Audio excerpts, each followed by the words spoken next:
Okay, let us start. Not much time, it's 1 hour. Good evening.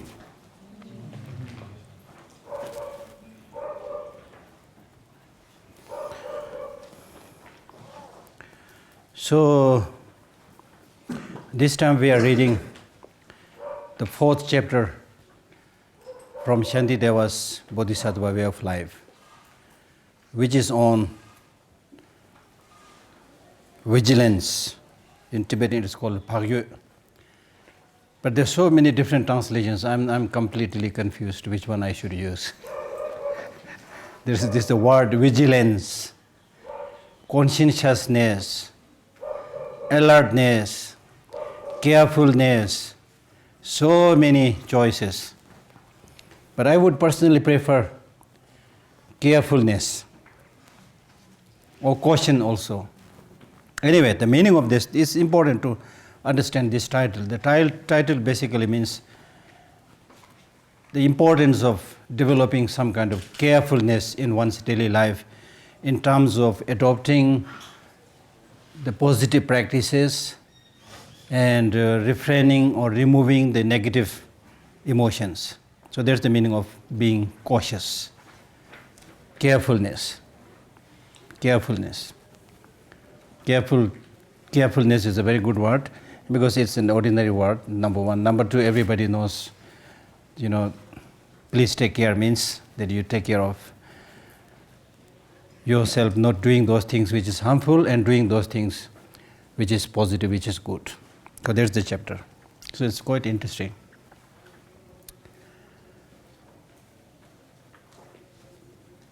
Now if I summarize the whole 10th chapter of the Bodhisattva Way of Life, it can be summarized into this verse, this popular verse which we normally recite when we do this procession in the evening when somebody has self-immolated. Then we recite this one verse, Chanchu Semcho Rinpoche Majeba na Jeba na Jeba Nyamba Meba na Kune Kundu Pebrasho. So this verse is actually talking about the whole subject matter of Bodhisattva Way of Life. The most important topic that is being discussed in this Bodhisattva Way of Life or Chunjuk is Bodhicitta, Chanchu Semcho Rinpoche. That's the most important thing. So Chanchu Semcho Rinpoche, this mind to enlightenment is Semcho. Chanchu Sem means mind to enlightenment. And that mind to enlightenment is supreme. And it's precious. Chanchu Semcho Rinpoche. It's supreme, it's precious because, as we will study in this chapter, we are basically talking about two things. One, that in order to ensure that you have long-lasting peace and happiness, you need to develop, number one, the best of the minds. There are many positive minds like loving kindness, compassion, bodhicitta, and so many things are there. But of all these different kinds of good minds, you cannot think about a mind which is as supreme, as good as bodhicitta. Because bodhicitta means bodhicitta, bodhi, enlightenment, citta, mind, mind to enlightenment. So mind to enlightenment basically means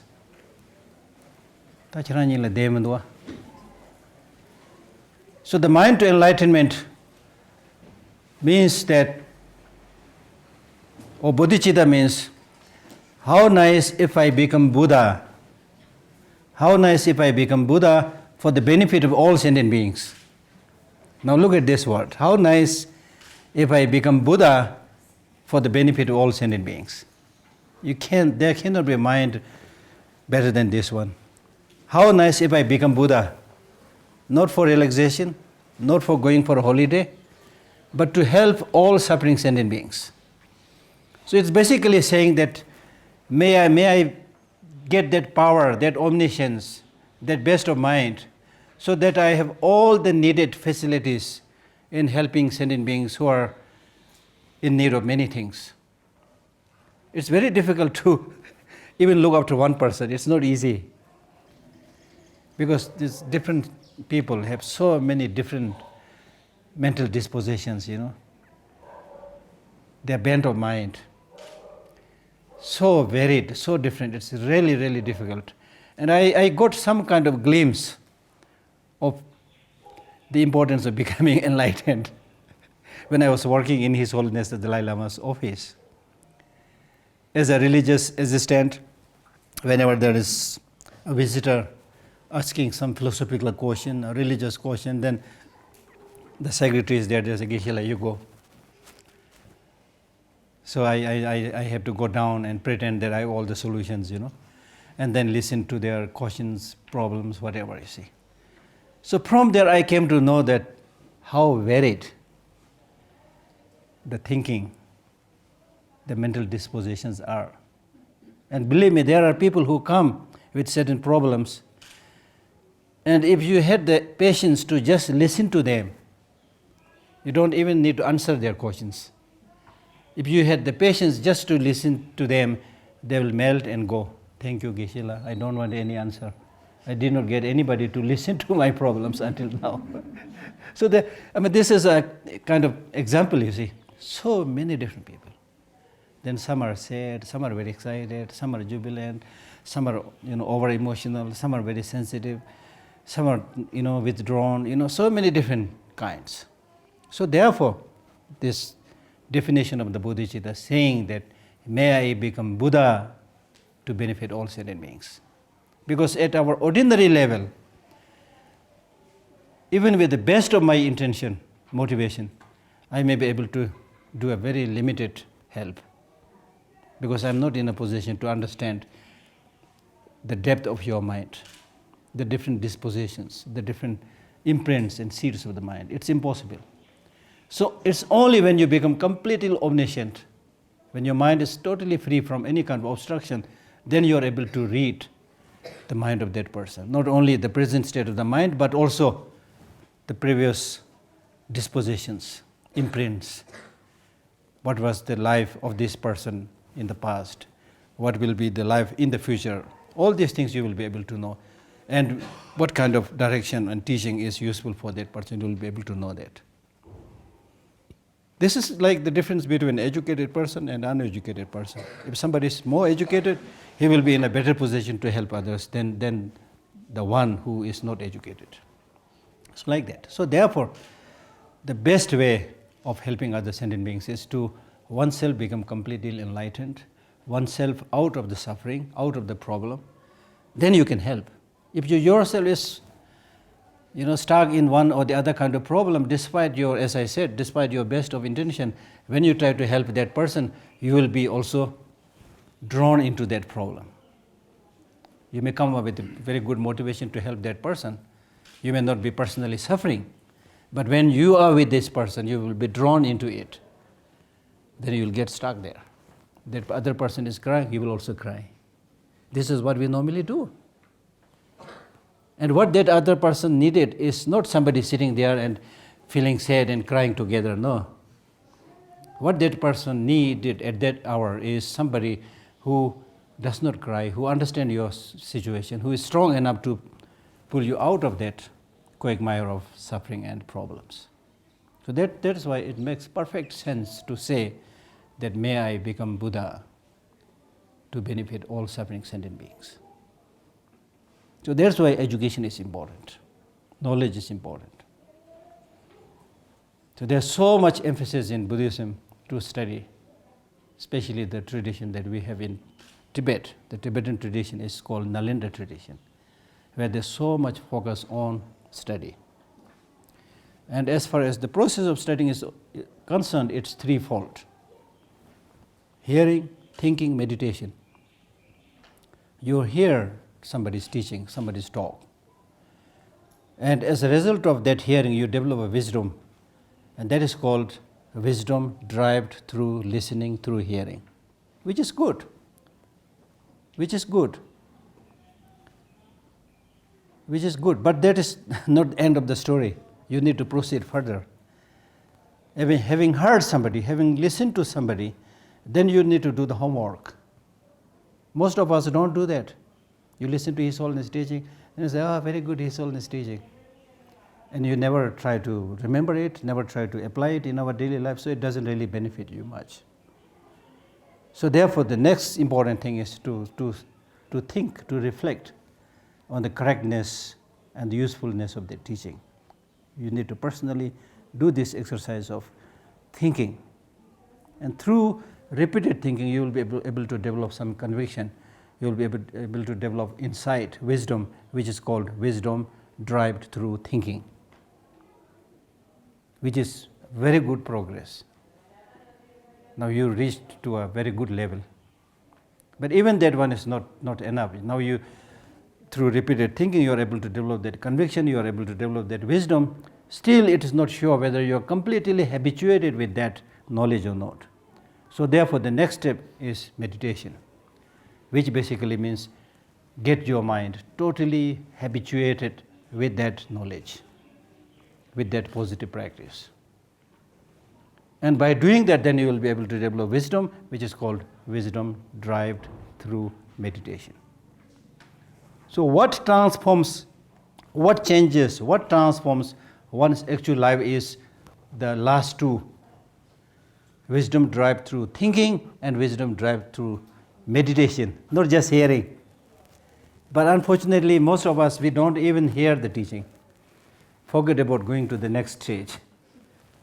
Oh, somebody is teaching, oh, that may not be so entertaining, so I should not. Better go for a walk up, down, This is our tendency, see. Even in the case of those who come and listen to the teaching, they hear and they develop some kind of wisdom, that's the end of the story. They never do the homework of reflecting, thinking, and making one's mind habituated with those teachings. So therefore, it doesn't affect one's actual life. Those of you who attended my previous talks, I explained that point earlier also, with the example of a person who is thirsty looking for water. You remember, some of you who attended that? If somebody is thirsty and looking for water, to hear where water is available is important. But that will not quench your thirst. What you need to do is really go near the water, drink it. Then the problem will be solved.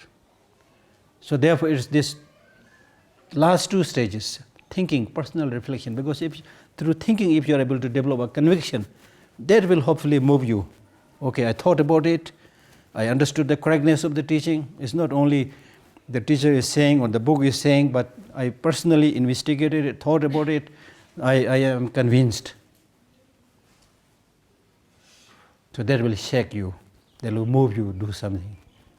And then on top of that, if you make sure that your mind gets habituated. That's the thing, you see. And one very interesting quality and feature of the mind is if you get habituated with something, the mind will get habituated with that. Komsal jendu kunche junde thup. There's a line which says, Komsel jendu kunche junde thup. That means the fact that we establish the possibilities of becoming Buddha and omniscient is that the mind can get habituated with a positive object, positive practice, and the more the mind gets habituated with this positive practice, the clearer that subject matter will come to the mind. And it is in this way that you will gradually get enlightened, become a Buddha. It's different from training the body. In the case of the training the body, as I said earlier also, it doesn't really matter, you give so much training, but there will be a limit beyond which you cannot do. Last time I gave you the example of somebody who is very good, not only good, but who is, let us say, number one in the world's long jump practice. So we say, okay, this man is the world's number one in long jump. So he'll be really like jumping a big distance, long distance. And he continued to practice that long jump. But there never will be a time in his life when we can say that he is so well practiced. These days he is jumping from one mountain to another mountain. It will never happen. Because the basis on which you are giving training is the body, which is a material, which is physical. Anything that is material, physical, by definition has a limitation. It's constricting, it's restricting. And unlike the physical object, in the case of the mind, you give training, you learn, you get habituated. It's not enough. You spend your whole life studying, reflecting, meditating, learning new things. Still, there's so much space. How many gigabytes? We cannot count, you see. With the computers, we say, oh, so many gigabytes, we get like completely surprised. But with the mind, I don't think we can count how many gigabytes. So much space. It's phenomenal. It's so interesting, you see. So that's the quality of the mind that we need to remember. Make your mind habituated with that. Okay. So therefore, here we are doing this teaching. We are primarily doing two things. One, since we want that long-lasting peace and happiness, the source for that long-lasting peace and happiness is a good mind. And the best of that mind is bodhicitta, the wish to become Buddha to benefit all sentient beings. Now, even though your project, your goal is to develop that great mind to become completely enlightened, but there are obstructions, there are hindrances. And the biggest hindrance is afflictive emotions, negative emotions, nyomong, including ignorance, which is the root cause of the problem, root cause of suffering. Afflictive emotions are those which, when arises in our mind, as and when these afflictive emotions arise in our mind, it makes our mind completely disturbed, agitated, turbulent. Nyomong, the Tibetan word nyomong means something that will make you suffer, something that will make you suffer. Same nyomong barchewa. Something that will make you suffer. For example, anger. When anger arises, nobody says, I'm angry, so I'm so happy. You will suffer. At that moment, later on, even after the anger is gone, still you will be thinking about that fight. Blood pressure still is not balanced. Sleeping also not coming properly now. So many side effects. Jealousy, hatred, ill will. So any of these emotions which when arises in your mind leaves you completely disturbed. They are called afflictive emotions. It's not like compassion. Yes, when you develop compassion, which says how nice if all sentient beings meet with happiness, when you develop that compassion, you also feel a little bit disturbed, but not completely disturbed. When I show my concern about your suffering because of my compassion, oh, how nice, if she is not suffering like this, he is not suffering like this, I also feel a little bit disturbed. But that disturbance is on the surface. It's like a big ocean. On the surface there are some waves, but deep down it is calm. Because that kind of positive qualities like compassion and love, they are based on reason. They are based on proper foundation, proper logic. So deep down you will be calm. Like His Holiness, it's always the greatest example. With all the bad news that comes from Tibet and everything that is happening, or the different parts of the world, he obviously as a Bodhisattva, he is definitely very much concerned. But deep down he is not perturbed. That's the thing. So that's what we need to do. So therefore, for a practitioner, or somebody who follows Buddha's teaching and who wants to practice, the one practice out of all the practices that you can do, and which is not difficult to understand.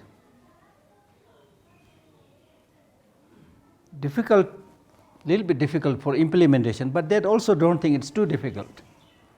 So the only thing is you need to start doing it. All of us need to start doing it. So that practice is fighting the negative emotions, reducing your afflictive emotions. The last time also probably I said the same thing. Fighting the negative emotions. All the countless teachings, scriptures that you see in the library or elsewhere, There may be so many philosophical ideas and things like that, bodhicitta, emptiness, patience, morality, concentration, so many things are there, but all these countless teachings, they are there to help you fight the negative emotions. To help you fight the negative emotions. So please remember this. Because otherwise sometimes people, discourage themselves by saying, yeah, I want to practice, but I don't know how to practice. I don't like this actually. Because people who say, I don't know practice, they're basically saying, I'm not very interested in practicing. That's the thing, you see. So don't discourage yourself.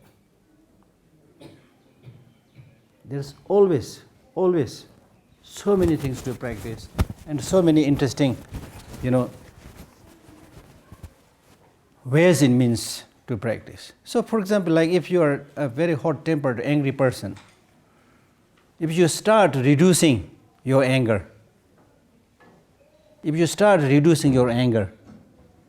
one of the best practice you can ever think about. And with this practice, believe me, you will shine out. You will look better, more beautiful, more handsome, if that is what you want. Of course, that is what we all want. Because with the reduction of anger, there will be calmness of mind, deep down, not outside. The ordinary cosmetics that we use is only skin deep, outside, So despite heavy cosmetics, but inside, if you are disturbed, you will not look nice, So the shine, the radiance has to come from within, which is less expensive. Also, which is not so much dependent upon inflation and deflation and things like that. So all this, these practices, therefore, they're so important, not only for becoming enlightened and liberated, but in our day-to-day life. Makes such a huge difference for the development of the family, for the development of the country, the society, harmony, everything. So much related. Only if we are able to get some conviction and practice it a little bit, it will make huge difference. Imagine in a family, there's a father or mother who is very hot-tempered, angry, It disturbs the whole atmosphere all the time, But contrarily, if that anger is reduced a little bit, immediately you can sense that calmness and peace in the family. And then with anger, we die when it's not time to die. You become old when it's not time to become old. Even when you're driving, of course, with anger, you have an accident. Very likely you have an accident. So many things. It's a common sense thing. It's really a common sense thing. So what you need to do is not just read a book, but read few lines and then sit and think whether it makes sense or not. It's really important. So therefore, the one practice that you do is reduce these negative emotions. In other words, I can summarize by saying that in your life, few things that you should do. One, try your best to help others. That's moving towards bodhicitta. Try your best helping others. Try your best not to bring more suffering, more misery upon others. This we can understand. Now, next thing is only practicing it a little bit. And if you start practicing a little bit today, you get habituated with that. The last time probably I told you this great teacher who was right in the beginning, so stingy that he could not give anything to anybody. And he realized that he was very stingy. So he realized that I must practice now. So how did he start his practice? But still he was not in a position to give anything to others. So he started taking something from his right hand and giving it to his left hand. Then taking something from the left hand, giving it to the right. So mentally, while doing that, mentally he was training. So later on he was able to not only give things to others, but he became a very great teacher. It's like that. So it's a question of starting. And when should we start? After you finish your university study or after you have done all other worldly works. No. Start practicing a little bit right from tomorrow. Then you'll get habituated with it. Then you can, it's just like food. You will savor it, you will be able to know how delicious it is only by tasting. If you just keep on talking about the menu, go to a fancy restaurant and just read the menu and count the menu, memorize all the menu, and don't eat anything, then how can you taste it? So the text is not menu, for many people do that. Even those who study in the monastery, they memorize it, which is good. But don't even know the meaning, and then don't even practice a little bit of it. Don't make an attempt. I'm not saying it's easy to practice, but it's not all impossible. It's not so difficult. The small things you can do easily. Start from that. Then you can do the big things also without any difficulty. So therefore, this verse, Changchu Semcho Rinpoche, that's the precious jewel. The best of the mind, and also Rinpoche means precious gem. Now normally precious gems are diamonds and golds and things like that. They are pricey, they are very costly. But comparing to this Bodhicitta, they are nothing. Because if you have diamond rings and gold, things like golden, things made out of gold, it may be good. You may be able to fetch a lot of money by selling those things. But again, there is a risk that it will be stolen by somebody, taken away by somebody. So many problems. The more you have, the more problems will be there, unfortunately. In the case of this inner qualities like bodhicitta, no thieves can steal it. No robbers can rob it. Wherever you go, you are with those wealth. Whatever be the situation, you will be happy with that right mental attitude. Whatever be the ups and downs in the life, or whatever is happening in the rest of the world, still, because of your understanding, your knowledge, you will be happy and at peace. Because you will never allow your mind disturbed. So therefore, normally I ask people who attend my talks, I tell them, okay, there's one commitment that you need to remember. And the commitment that I normally give is that whatever may happen in my life, I will never make my mind unhappy. So this is not just a fancy idea, it's possible. Because the unhappiness of mind arises because of your wrong ways of perceiving things. How you see things is wrong. Your mental attitude is wrong. Your understanding of the law of nature is wrong. You are not living in harmony with the law of nature, that's why you get problem. But if you change your perspective, understand the law of nature, and live in harmony with the law of nature, nothing can disturb you. That's what the teachings say. I'm not saying I've reached that state, but this is what the texts say, and I have full conviction in these teachings. Because ordinarily, when we try to get that peace and happiness, we seek it from outside, from my friends, from my father, my mother, my wealth, my fancy car, my house.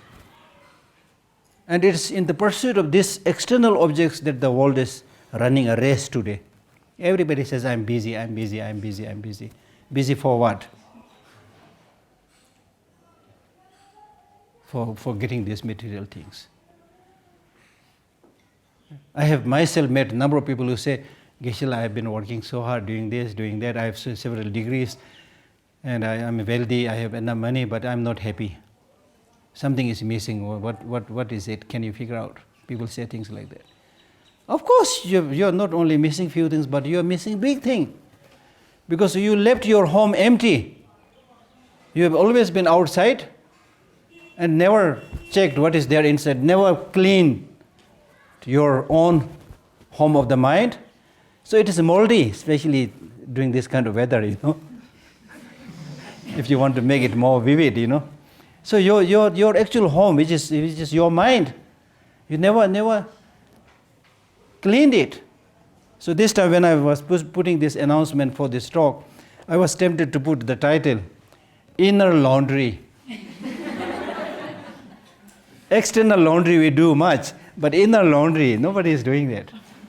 External updating we do much, or latest iPad, latest iPhone, whatever, update.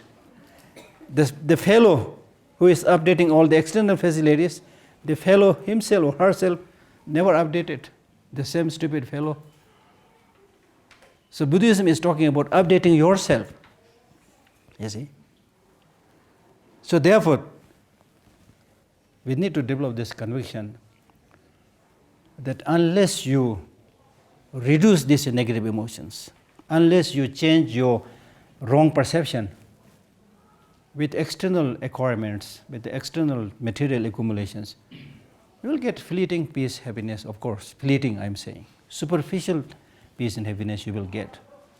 But you're not going to get the long-lasting peace and happiness if that is what you want. If you don't want, okay, different matter.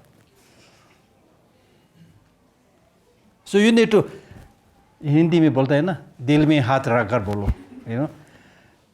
You need to be honest with yourself whether you are looking for the long-lasting peace and happiness or fleeting peace and happiness. If you are okay with superficial fleeting peace and happiness, जैसे हिंदी में बोलता है 4 दिन की चांदनी. If you're looking for things like that, you know, few days honeymoon period, then okay. But if you are looking for long-lasting peace and happiness, then you need to search in the right direction, the sources for the long-lasting peace and happiness. It's very important. That is the best way of taking care of yourself. So at the end of the day, the bitter truth is that at the end of the day, whether you like it or not, unless you know how to find that long-lasting peace and happiness from within yourself, you will never get it. It's guaranteed. It's guaranteed. Because what is outside of you, you don't have control. You think you have control over your husband, your wife, your brother, sister. You think you have, but you don't have. You can never have full control what is outside of you. It is also important to realize that what is outside of you, the trees, the human beings, other sentient beings, it's wrong to think that they are there to entertain you. They have their own life. They have their own natural rhythm. Like for example, look at Dharamsala, monsoon, raining. When it's raining heavily, you feel miserable and you curse 100,000 times, saying this miserable rain, you stop. It will not stop. The events will take place. The rain will continue. So these things you can't stop. The death of your friends, relatives, you know. No, anybody could stop that. Even Buddha could not stop that. Nobody can stop that. But one thing you can do, when these events take place, when these changes in external situations take place, how would you react to that changing event and situation? That is absolutely in your hand. There you have control. How you would see that? So if, for example, if you see every event, every happening in the negative light, the outcome will be you will be miserable.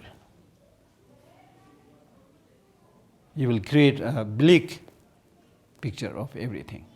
There are people who think like that. Everything that they relate to, they see it negatively and they suffer. And there are others who are able to see everything in a positive light. Take the best out of even the difficult situation. They are able to take it. So they flourish, they prosper. They will be happy. So that's the situation. So therefore, removing the negative emotions is important, because it is these negative emotions which is clouding your mind, obstructing your mind in seeing the way things are, the reality. For example, when you are angry, you have no time to see the reality. You'll say all kind of things, do all kind of things. And later on, as a clear indication is, later on when the anger is gone, you feel ashamed. Oh my God, what did I do? What did I say? You know, you will not even be able to face that person coming from there. You go this direction. You see things like that. You become mad. So similarly, attachment, jealousy, hatred. You see, they will consume you from within. So therefore this Buddhist teaching in general, and the target of the Buddhist teaching is to fight these negative emotions. So cultivate this bodhi changchu semcho rinpoche machi panam chevatan, the precious bodhicitta which I have not cultivated, may I able to cultivate it. So this first line, second line, the bodhicitta, precious bodhicitta which I have not cultivated, may I be able to cultivate, that explains the first 3 chapters of Bodhicharya Avatara. That just one line tells the meaning of the first 3 chapters of the Bodhisattva way of life. And then the third line, the bodhicitta that I have cultivated, may it does not decline.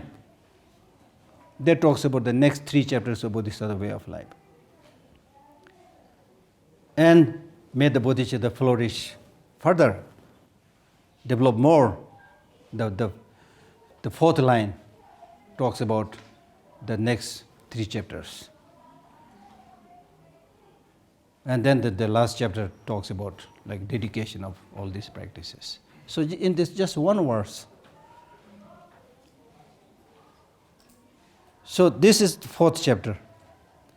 And before that there are 3 chapters which talks about the greatness of bodhicitta and the need to remove the obstructions of wrongdoings and actual taking of bodhicitta and things like that. So having cultivated that bodhicitta, now next you need to ensure that you are able to successfully sustain that practice without being damaged by the arisal of negative emotions.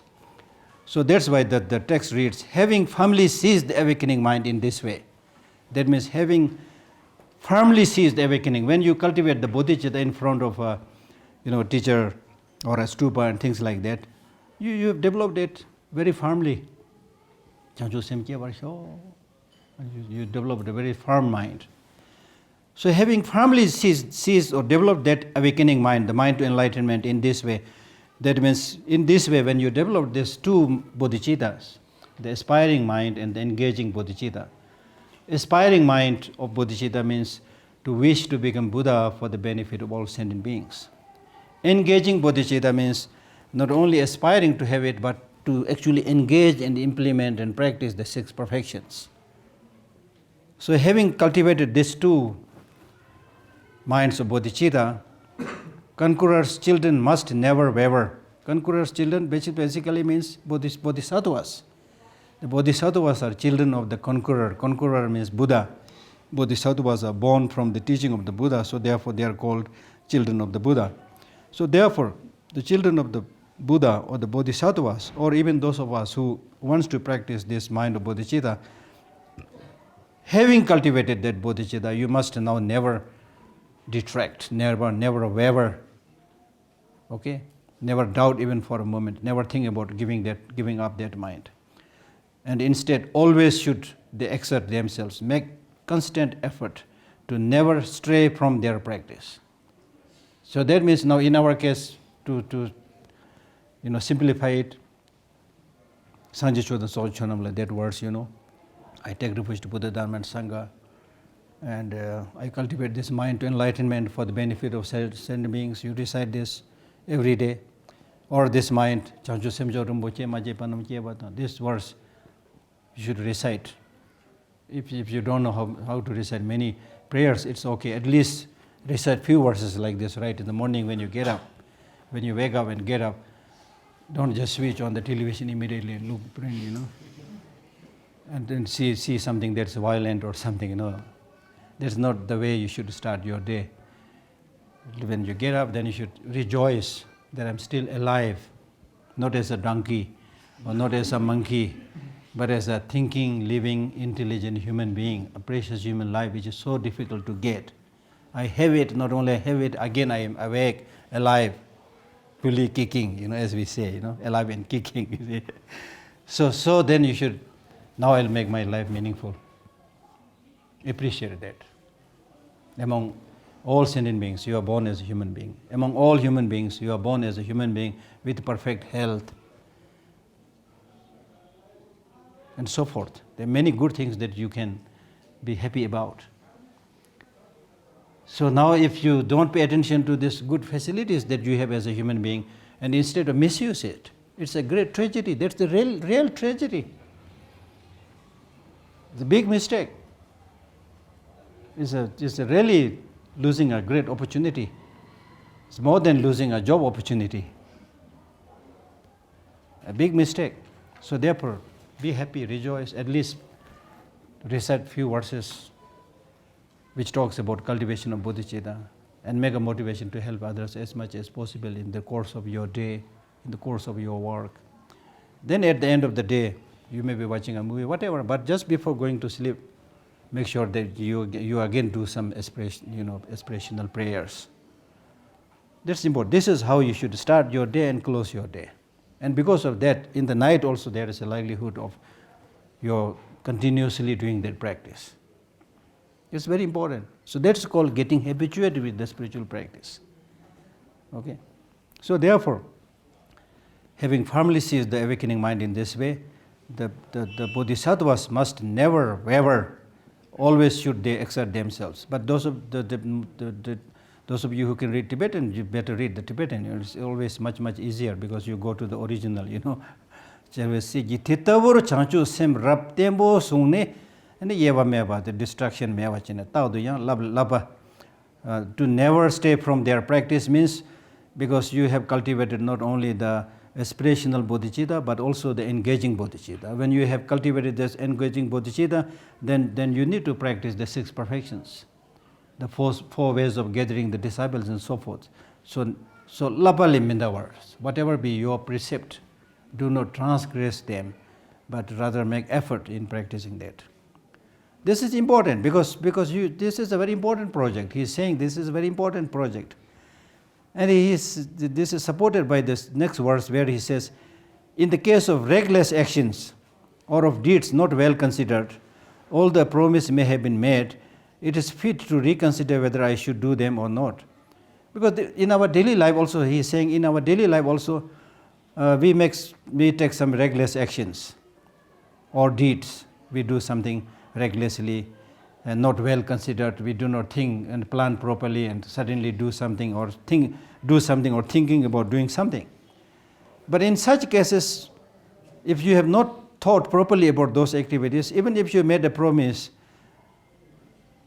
although a promise may have been made, but it's important that you reconsider whether you should do it or not, because you have not thought about it properly, you see.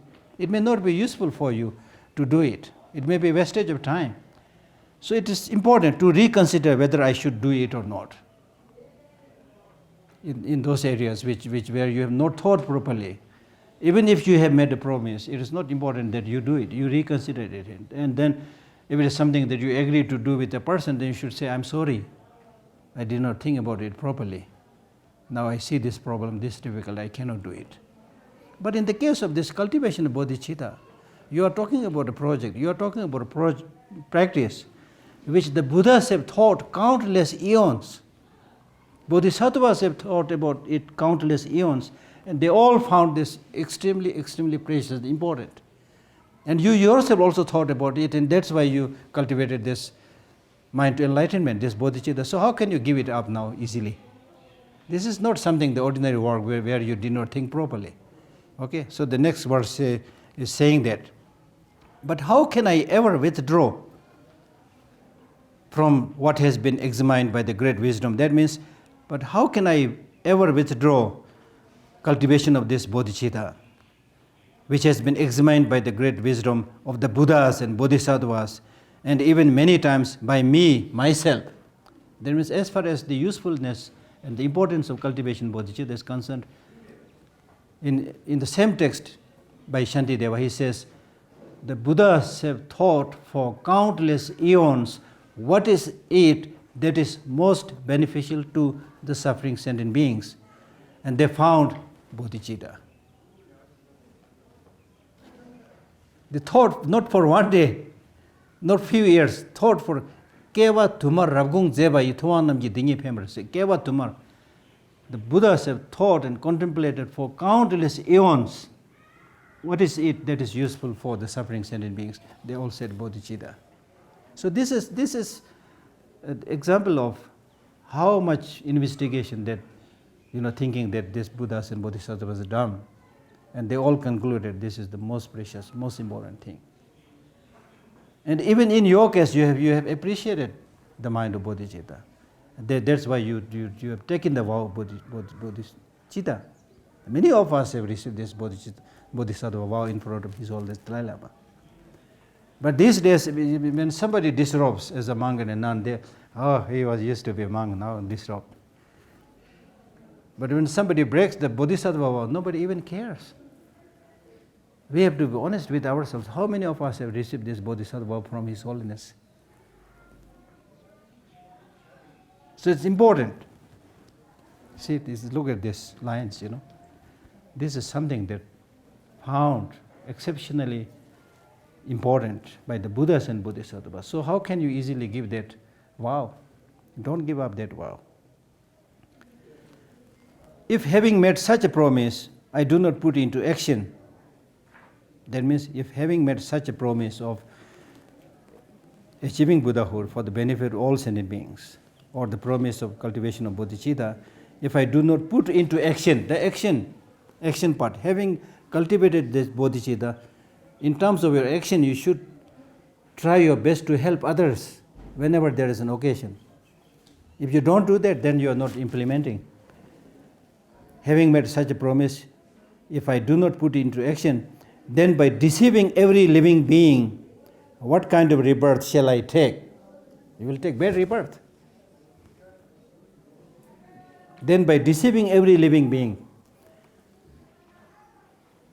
Sanje Chodan, Soji Chonamla, Chanju Pardo Dan, Kepsuchi, Dagi, Jinso Jivan, Didaki, Dola Panger, Sanji Drubar Show. When you recite these words, you are inviting all sentient beings as the guest of honor.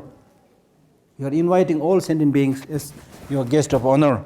And you are saying that I'm inviting all of you as my guest of honor, and what I'm going to offer you is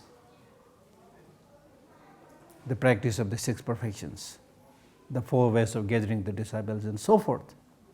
So having invited all these sentient beings as guests of honor, and having made this promise of helping them, if you don't, then you are cheating all sentient beings. So now you can figure out what will be the result, what will be your next rebirth in the realm of hell or hungry ghost. And he is giving an example. And here we are talking about inviting all sentient beings, by cultivating bodhicitta and not helping them. It's a very, very important, practice. Even ordinarily, he is saying in the next verse, if it has been taught by the Buddha has clearly said that those who do not give away the smallest thing which they once intended to give will take rebirth as hungry ghost. If I mentally thought about giving something to you, okay, I'll give this to you. Then later on I retract and I don't give it to you. The result will be a hungry ghost. Something like that. If you don't give it. And it's not just not giving it, but you make a promise, okay, I'm sure I will never give it. Then you go to hell. You see? If you simply forget to give and don't give it, the consequence will be lighter. Now in the case of the Bodhisattvas, they say that one of the most beautiful things that they can hear is a beggar, the voice of a beggar begging. If there is a Bodhisattva sitting here, then he hears the voice of a beggar begging from outside, give me something, give me food.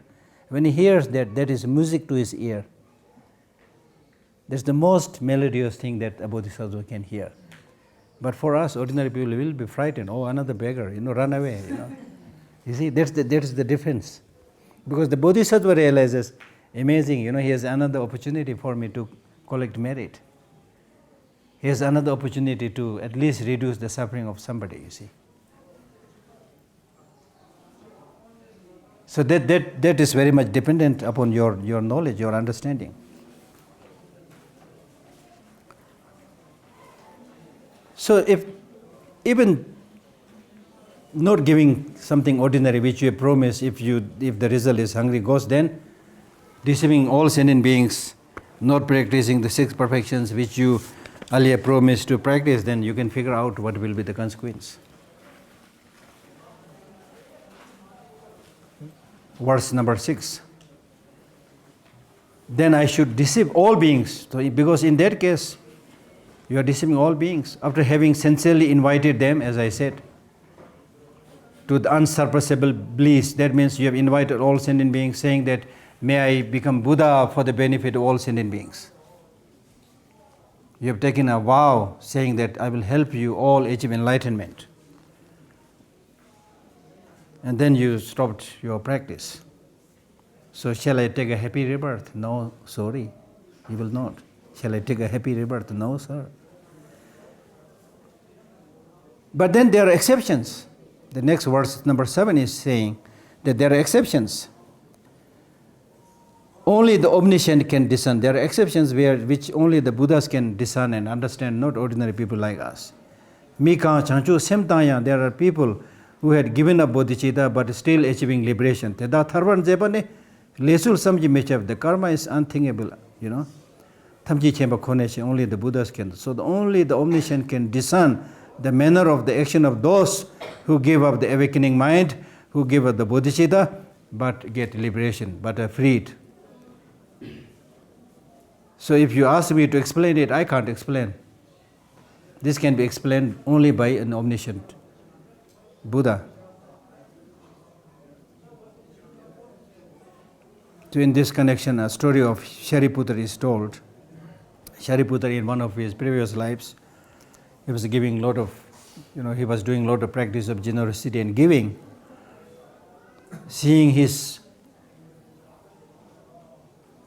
generosity, an evil force came in the guise of a holy teacher.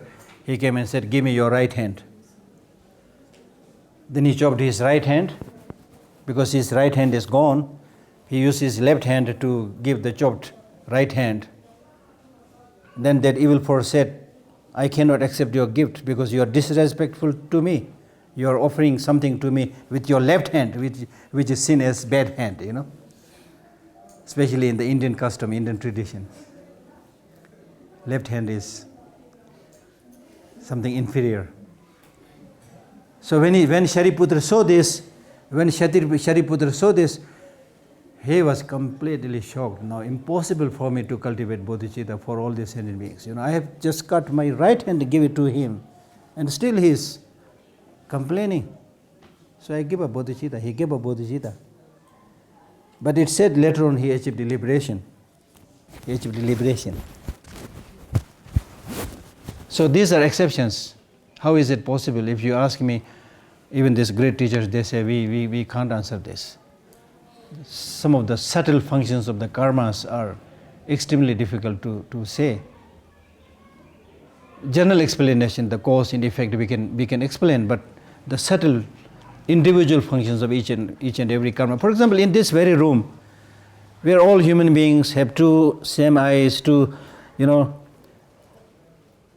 ears and the nose and so forth. But if we compare each of the nose, it will be slightly different. Interesting. If you compare the nose of 1 billion people, probably they may not be exactly the same. So what are the causes and karma for that, We cannot explain it. It's so subtle.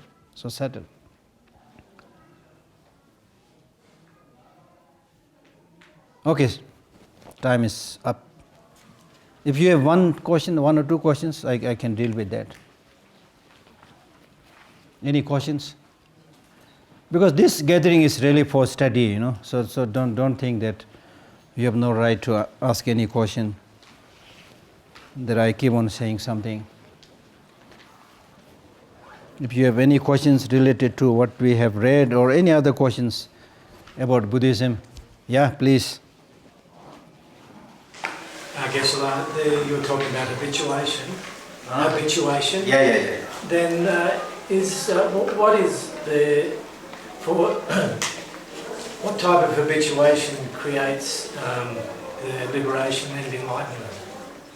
Habituation with wisdom, understanding emptiness. Habituation with bodhicitta.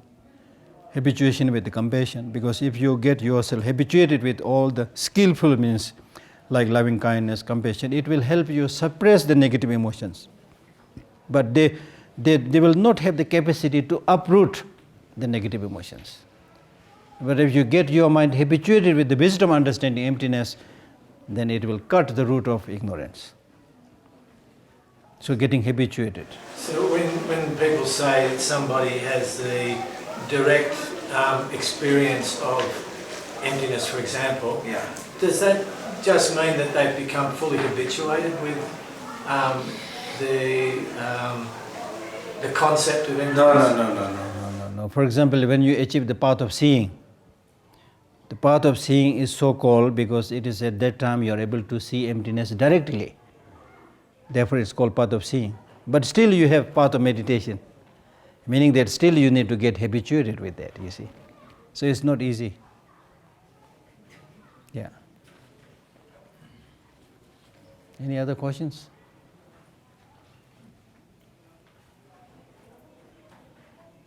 No question? Yeah.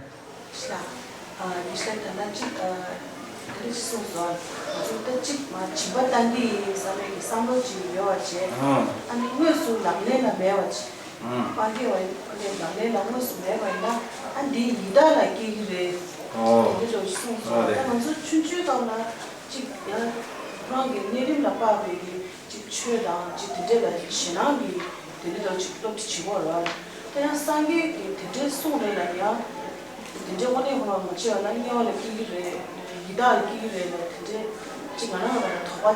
this is a very good question.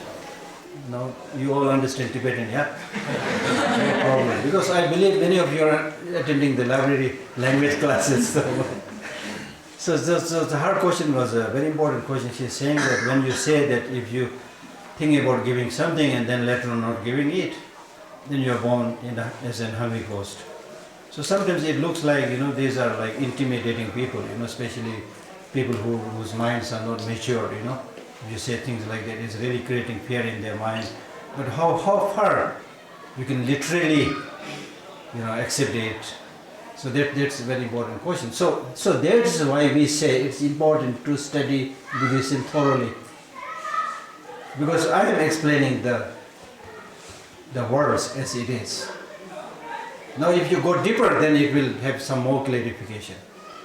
That does not mean that you want to give something, not give, and then you're gone to hell or something, It's definitely not like that. But then it could have many interpretations. One interpretation is the very meaning of the word nyelwa. Nyelwa means something that will give you some problem, some difficulty. Not necessarily, a nyelwa where you are burnt alive or cooked alive, not like that. So nyelwa means something that will torment you, that give you some problem. Okay, so for example, if you continue to become stingy, then not only you will not be able to give things to others, you will also not be able to use it by yourself because you're mentally very stingy. So that will definitely bring a lot of problem. So it can be understood in this way also. Then also another problem is that how far you are going to hold on to these things. When we came into this world, we came with nothing. Came with nothing except this body. But when we leave this world, when we die, we will have to even leave this body behind. We can't even take this body with us. So this being the case, how you started your life and how you will end your life, why so much fuss in between? Hoarding and accumulating, not being able to give anything. It's going to give you a lot of headache. That's the meaning. And this is one of my favorite topics, when I give a talk on this in different places.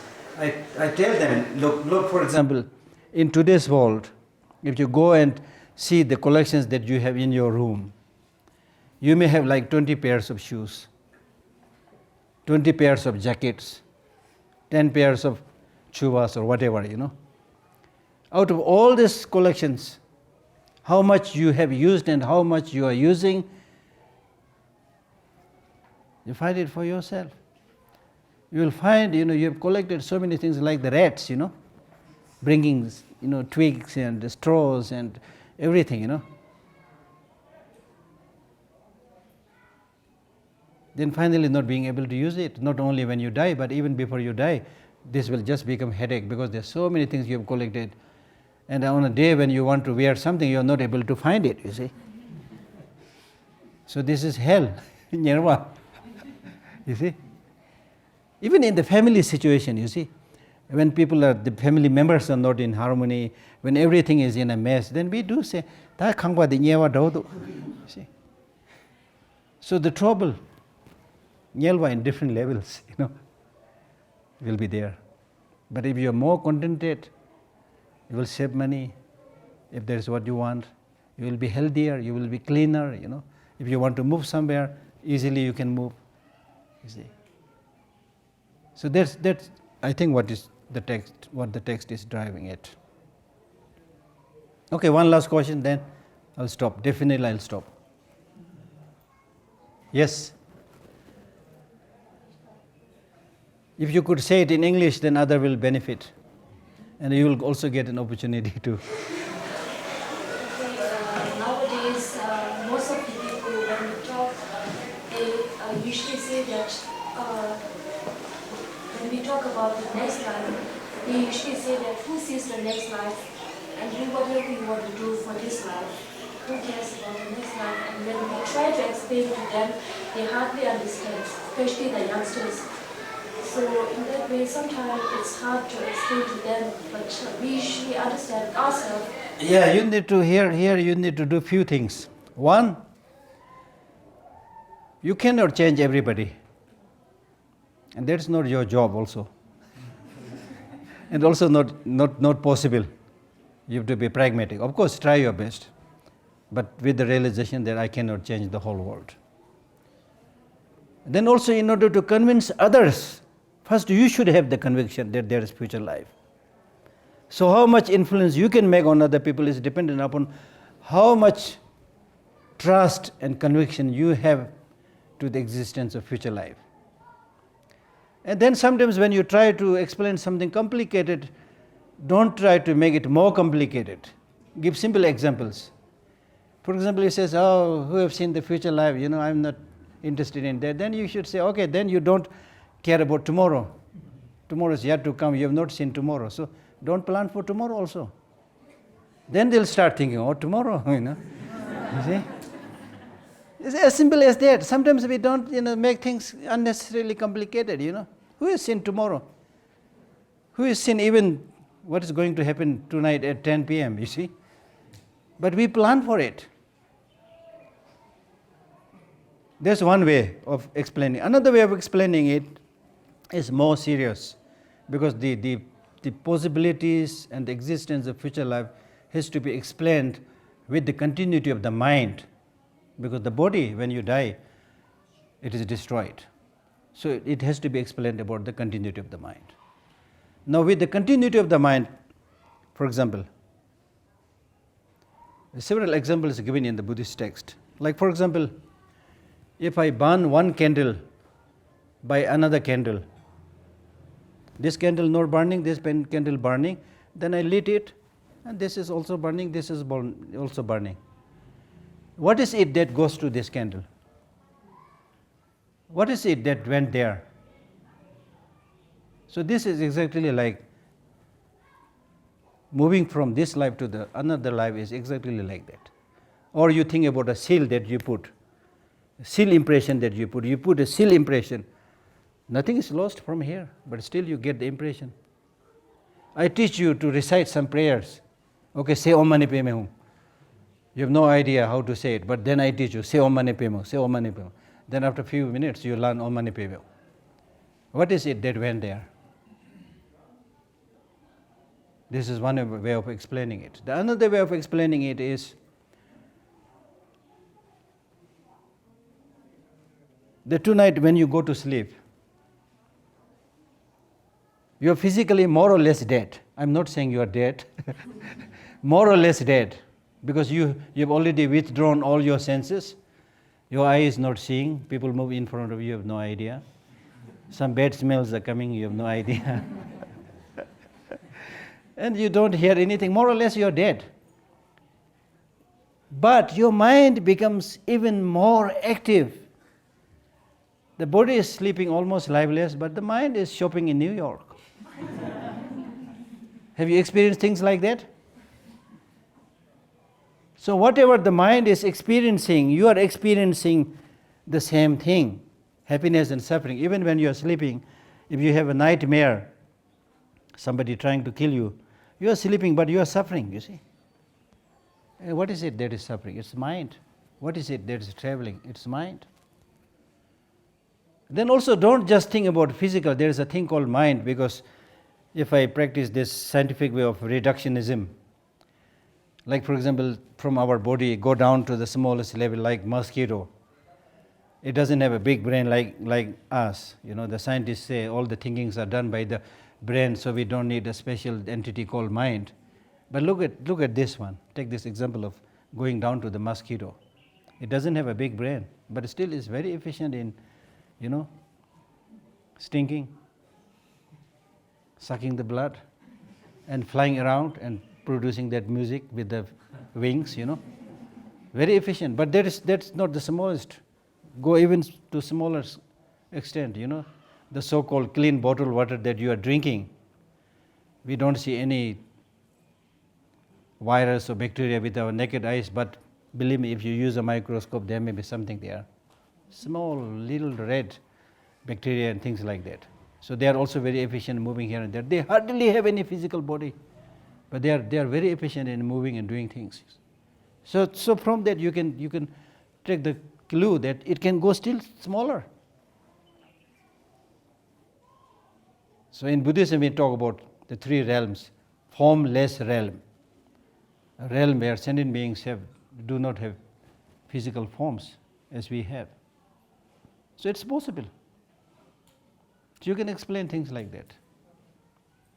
So those people who don't believe in future life, they say, okay, what is happening is right now, I don't think about the future. Then you just tell them, okay, you do many bad things in the day, and then you should say that I want to do all these bad things in the day, but still I'll get peaceful sleep. It is impossible. You fight with somebody, violently fight with somebody in the day, it's almost likely, it's very likely that in the night also, when you're sleeping, you will fight again. So to say that I care only about when in the day and I don't care about the night, okay, you don't care, but you will suffer. So our life is like the day, what we do, and the night is the next life. When you have done something, you will suffer. You cannot escape from that consequences. So there are examples like that you can give. Then, to this die-hard people who don't believe in anything, you can also explain to them with some the modern scientific findings. There are the groups of scientists who are doing experiment with people who remember their past lives. Several cases, thousands of cases of people who remember their past life have been recorded now, with convincing tales. Like for example, there's this young lady, young girl who remembered her past life, and she remembered that she was shot by somebody from here and the bullet came from here. She remembered that past life. And not only she remembered that mentally, but physically in this life she had a big bulge here and bulge here. Even physical symptoms. So many of the birthmarks that we have today, they are studying those birthmarks in our body. Many of this has to do with something that you have experienced in the past life. There are many cases with convincing proofs. And those people who remember their past life are normally in the age group of 3, 4, 5. Around that time people are able to remember very clearly. And most of the people who remember their past lives are those who have died through accident, not through natural death. So all this are in harmony with the Buddhist teaching. Okay? So you should tell them there is tomorrow. Okay? Thank you. Good night.